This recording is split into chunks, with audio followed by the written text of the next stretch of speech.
ವಿದ್ಯಾರ್ಥಿಗಳ ಭವಿಷ್ಯ ರೂಪಿಸಬೇಕಾಗಿರುವ ವಿದ್ಯಾ ದೇಗುಲಗಳೇ ಮಕ್ಕಳ ಭವಿಷ್ಯದ ಜೊತೆ ಚೆಲ್ಲಾಟವಾಡ್ತಿವೆ.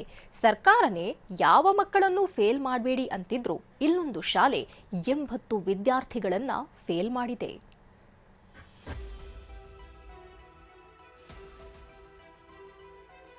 ಯುಕೆಜಿ ಕಂದಮಗಳು ಫೇಲ್, 1ರಿಂದ 7ನೇ ಕ್ಲಾಸ್ ಮಕ್ಕಳು ಫೇಲ್. ಪೊಲೀಸ್ ಪಬ್ಲಿಕ್ ಶಾಲೆಯ ಎಡವಟ್ಟು, ಕಾರಣ ಕೇಳಿದ್ದಕ್ಕೆ ಬೆದರಿಕೆ.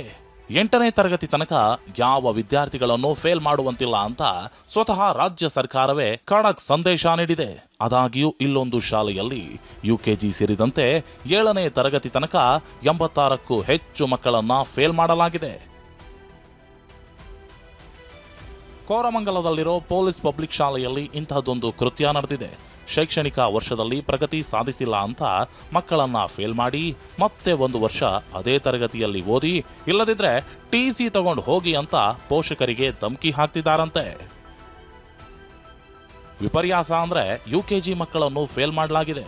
30 ಮಕ್ಕಳಿಗೆ ವಾರ್ನ್ ಮಾಡಿ ಮರುಪರೀಕ್ಷೆ ನೀಡಲು ಮುಂದಾದ್ರೆ ಉಳಿದ ಮಕ್ಕಳನ್ನ ಅನುತ್ತೀರ್ಣ ಮಾಡಿ ಅದೇ ತರಗತಿಯಲ್ಲಿ ಕೂರಿಸಿದ್ದಾರೆ.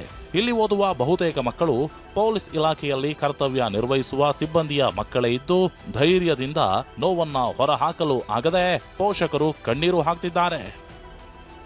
ನಾವಿಷ್ಟು ಪೇ ಮಾಡಿ ಇಷ್ಟು ಪೇಷನ್ಸ್ ಆಗಿರೋ ಅರ್ಥ ಮಾಡ್ಕೋಬೇಕು. ಇವು ಅನ್ನೋದು ನಾನು ಯಾಕಂದ್ರೆ ಇವಾಗ ಅವಳು ICS ಇಂದ ಇದು ಬಂದಿದ್ದಾಳೆ CBSE. ಸೊ ಅದಕ್ಕೆ ಒಂದು ಚಾನ್ಸ್ ಕೊಡಿ ಅಂತ ಹೇಳಿದ್ರು ಕೂಡ ಅವರು ಅಕ್ಸೆಪ್ಟ್ ಮಾಡಿ ಇಲ್ಲ TC ಅದೇ ಅದೇ ಕೆಲಸ ಕೂರ್ಸಿ ಅಂತಾರೆ. ಈ ಬಗ್ಗೆ TV9 ಸುದ್ದಿ ಮಾಡ್ತಿದ್ದಂತೆ ಎಚ್ಚೆತ್ತ ಶಾಲಾ ಆಡಳಿತ ಮಂಡಳಿ ಪೋಷಕರ ಜೊತೆ ಚರ್ಚೆ ಮಾಡಿ ಮಕ್ಕಳನ್ನ ಪಾಸ್ ಮಾಡ್ತೀವಿ ಅಂತಿದೆ.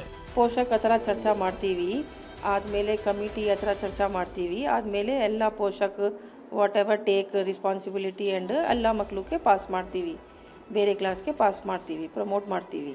ಇತ್ತ ಖಾಸಗಿ ಶಾಲೆಗಳ ಒಕ್ಕೂಟ ಕೂಡ ಶಾಲೆಯ ಕ್ರಮಕ್ಕೆ ತೀವ್ರ ಆಕ್ರೋಶ ಹೊರಹಾಕಿದೆ. 1ನೇ ಕ್ಲಾಸ್ 2ನೇ ಕ್ಲಾಸು UKGಲೆಲ್ಲ ಮಾಡೋದು ನಿಜವಾಗ್ಲೂ ಅವಿವೇಕಿತನ. ಅದು ಖಂಡಿತವಾಗ್ಲೂ ಇದು ಕಾನೂನು ಬಾಹಿರ ಆಗುತ್ತೆ ಮತ್ತು ನಿಯಮ ಬಾಹಿರ ಆಗುತ್ತೆ. ಇವರು 1ನೇ ತರಗತಿ 2ನೇ ತರಗತಿ 3ನೇ ತರಗತಿಲೆಲ್ಲ ಮಾಡಿದರೆ ಅದು ಖಂಡಿತವಾಗ್ಲೂ ಶಿಕ್ಷಣ ಇಲಾಖೆ ಕ್ರಮ ಜರುಗಿಸಬೇಕು ಅಂತ ನಾವು ಆಗ್ರಹ ಮಾಡ್ತೇವೆ. ಒಟ್ನಲ್ಲಿ ಶಾಲಾ ಆಡಳಿತ ಮಂಡಳಿ ನಡೆಗೆ ಪೋಷಕರು ಕಂಗೆಟ್ಟು ಹೋಗಿದ್ದಾರೆ. ಶಿಕ್ಷಣ ಇಲಾಖೆ ಇತ್ತ ಗಮನ ಹರಿಸಬೇಕಿದೆ. ವಿನಯ್ ಕುಮಾರ್ ಕಾಶಪ್ಪನವರ್, TV9 ಬೆಂಗಳೂರು.